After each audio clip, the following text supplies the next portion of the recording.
साज बाज मिल गई बा गावे के हमने के 40 मिनट 10 हो रहल बा बानी बाबा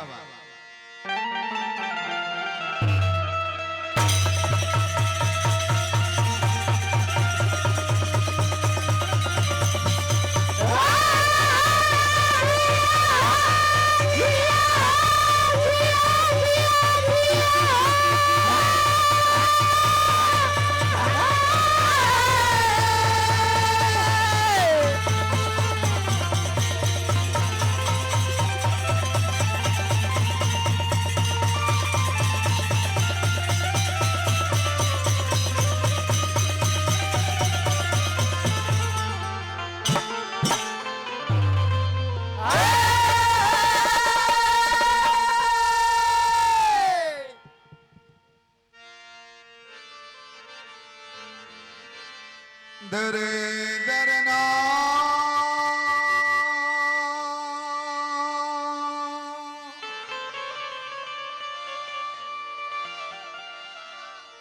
दरना रे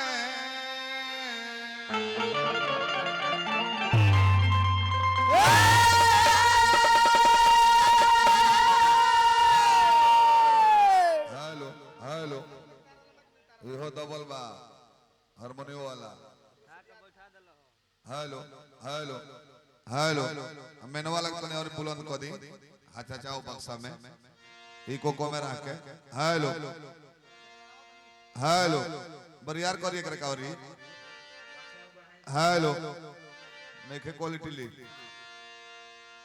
हेलो हेलो तो रो में मीठ लगे हो हो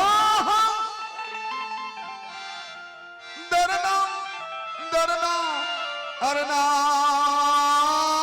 रे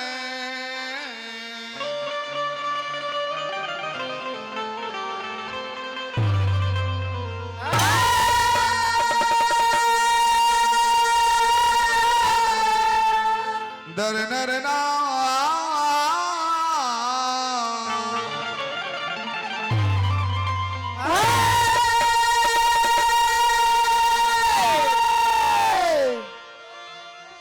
ओम जयंती मंगला काली भद्रकाली कपालनी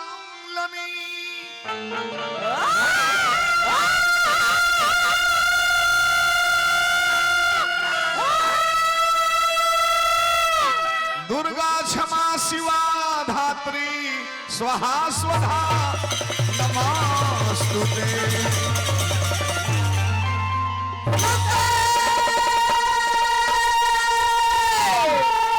प्रेम से बोली बाबा भूतनाथ की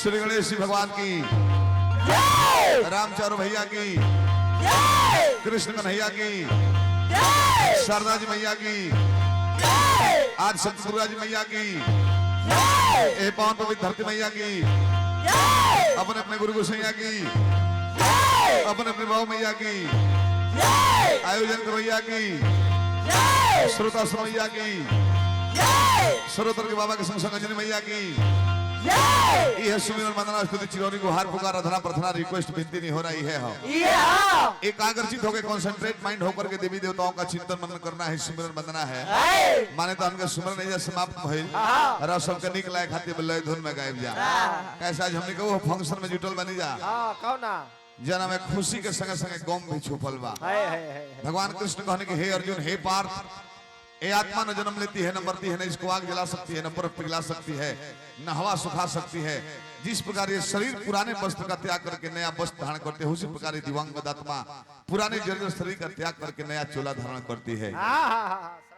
आज खुशी है बात के बाकी समय पर मौत भइल बा माता जी के तो खुशी मनावल जाता है। गाँव में है बात के बाकी जो माता जी अपना खून पसीना से सींच के ये फुलवारी के हरा भरा कोई नहीं आऊ है माई हमने के छोड़ के चल गई नहीं। देख लो भाई कौन होता नहीं। हेलो हेलो का साउंड वाला गलती कर लो तो चले बोल बात हर गलती ठीक ना रहे ऐसे कि महान साउंड वाला हो। हेलो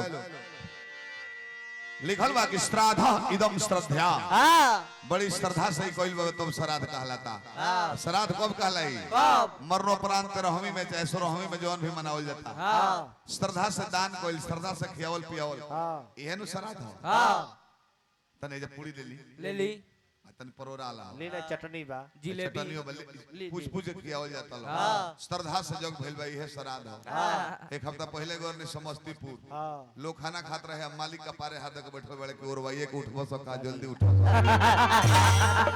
वो श्राद्ध ना, वो श्राद्ध हो जाए। जन इनाम वो लय में चला एकदम डायरेक्ट।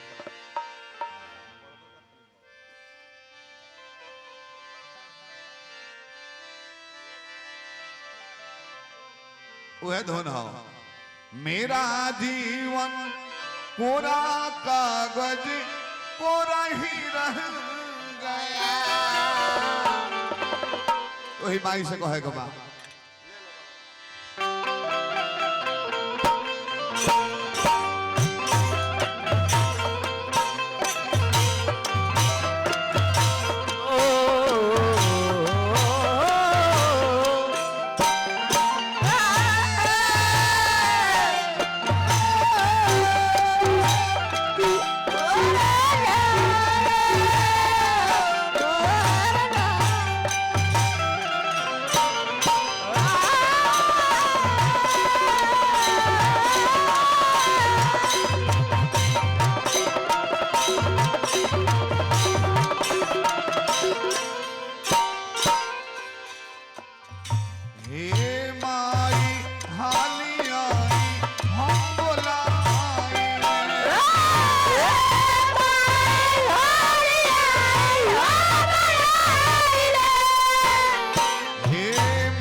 पतैया को मैया रो रवि मैया रो रवि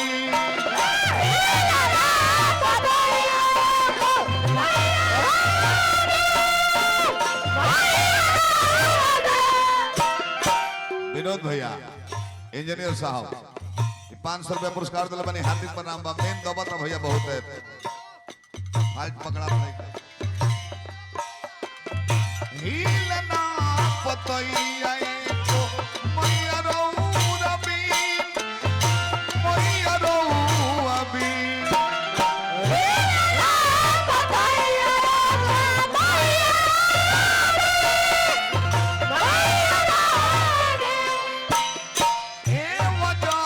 से और गीतों हंसे पारसारमी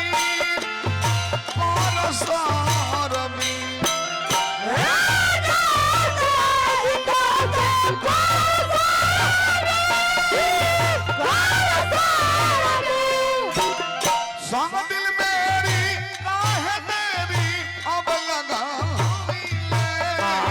संग दिल मेरी काहे तेरी अब लगाई ले संग दिल मेरी काहे तेरी अब लगा हे माई हाली आई हम बोला